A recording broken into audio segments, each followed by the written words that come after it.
اگر انڈیا عرب ممالک کی بات نہیں سنتا، بات نہیں مانتا، وہ کشمیر پر کوئی اقدامات نہیں اٹھاتا، کوئی فلیکسیبلٹی شو نہیں کرتا، تو عرب ممالک انڈیا کے ساتھ جتنے بھی معاہدے ہیں وہ ختم کر دے گا، اپنی انویسٹمنٹ کو روک لے گا۔ اس سے انڈیا کو نقصان ہوگا، اور پھر انڈیا کے لاکھوں لوگ عرب ممالک میں کام کرتے ہیں، تو یہ بھی خطرہ ہے انڈیا کے لیے کہ کہیں عرب ممالک ان لوگوں کو اپنے ملک سے نکال نہ دیں۔ تو لہٰذا انڈیا ہر طرح سے کمزور دکھائی دیتا ہے اس سینیریو میں۔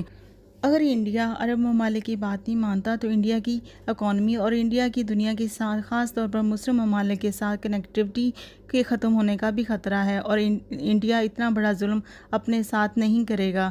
لہٰذا یہ کانفرنس بہت اہم ہونے والی ہے اور اس کے نتائج بھی مرتب ہوں گے۔ اس کانفرنس کی شکل میں پاکستان وہی حکمت عملی اپنا رہا ہے جو انہوں نے اسرائیل اور فلسطین کی جنگ پر اپنائی تھی، اور جس سے کامیاب نتائج حاصل ہوئے تھے، اور پاکستان اب یہی حکمت عملی اس کانفرنس کے ذریعے اپنائے گا اور اس کو کامیابی حاصل ہوگی۔ اس بار مسئلہ کشمیر کا کوئی نہ کوئی حل ضرور نکلے گا۔ انڈیا اتنا مجبور ہو جائے گا کہ اس کو گھٹنے ٹیکنے ہی پڑیں گے، اس کو کشمیر پر ایک جامع پالیسی اپنانا ہی پڑے گی، فلیکسیبلٹی شو کرنی پڑے گی۔ یہ انڈیا کی اب مجبوری بن جائے گی۔ اس کے علاوہ اب انڈیا کے پاس کوئی اور حل نہیں ہوگا، کوئی اور راستہ نہیں ہوگا۔ اگر انڈیا یہ سمجھتا ہے کہ امریکہ اس کی کھل کر حمایت کرے گا کشمیر کے معاملے پہ، تو یہ اس کی بھول ہے۔ امریکہ اس میں نیوٹرل رہے گا، امریکہ کسی بھی ملک کو سپورٹ نہیں کرے گا، نہ امریکہ پاکستان کو سپورٹ کرے گا، نہ ہی انڈیا کو سپورٹ کرے گا۔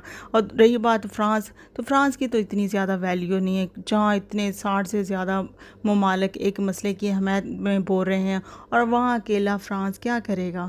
کچھ بھی نہیں کر سکتا۔ لہٰذا انڈیا اس میں بہت کمزور دکھائی دے رہا ہے، پاکستان کا پلڑا بھاری دکھائی دے رہا ہے، اور پاکستان پر امید ہے کہ وہ اس حکمت عملی سے کشمیر کا مسئلہ حل کر کے ہی رہے گا، چاہے اس کو کچھ بھی کرنا پڑے، کیونکہ پاکستان صرف باتیں نہیں کر رہا، پاکستان عملی طور پر ان کو دکھائے گا۔ اگر انڈیا پاکستان کی بات پہ دھیان نہیں دے رہا، اس کانفرنس کی دھیان نہیں دے رہا، تو پاکستان آرام سے، جو انہوں نے کہا ہے کہ پروٹیکشن آرمی ڈپلائی کرنی ہے، پروٹیکشن آرمی کی جو بات کر رہا ہے، تو اس وقت بھی یہی حکمت عملی بنائے گا۔ وہ پروٹیکشن آرمی آرام سے انڈیا میں ڈپلائی کر دے گا، اور وہ پھر انڈیا آرمی کے خلاف لڑے گی اور انڈیا کو خود ہی نکال دے گی، پاکستان خود ہی اس طرح کشمیر کو آزاد کر لے گا۔ اور مسلم ممالک کے پاس فنڈز کی کمی نہیں ہے، لوگوں کی کمی نہیں ہے، آرمی کی کمی نہیں، کسی چیز کی بھی کمی نہیں ہے، کمی ہے امپلیمنٹیشنز کی، کمی تھی حکمت عملی بنانے کی۔ اب پاکستان یہ حکمت عملی بنا چکا ہے، اب عمل کرنا ہی باقی رہ گیا ہے۔ پاکستان کی کامیاب حکمت عملی اور کامیاب سفارتکاری کی وجہ سے انڈیا بند گلی میں جا چکا ہے۔ اب انڈیا کے پاس کوئی راستہ نہیں ہے جس کے ذریعے وہ مسئلہ کشمیر کا حل کیے بغیر ہی نکل جائے۔ اب انڈیا کو کشمیر کا حل نکالنا ہی ہوگا، کشمیر کو حل کرنا ہی ہوگا۔ اب کشمیر کا مسئلہ جوں کا توں نہیں ہوگا۔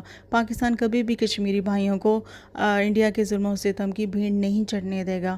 اب پاکستان ہر طرح کی کوشش کرے گا کہ جلد از جلد کشمیر کا مسئلہ حل کیا جائے، اور کشمیر میں جو ہونے والی شہادتیں ہیں، جو ظلم و ستم ہے، ان کو روکا جائے، لوگوں کو بچایا جائے، کیونکہ دنیا میں امن قائم کرنے کے لیے جہاں مسئلہ فلسطین کا حل ضروری ہے، وہاں مسئلہ کشمیر کا بھی حل بہت ضروری ہے۔ ان دو مسائل کے حل کے بغیر دنیا میں امن قائم ہی نہیں ہو سکتا۔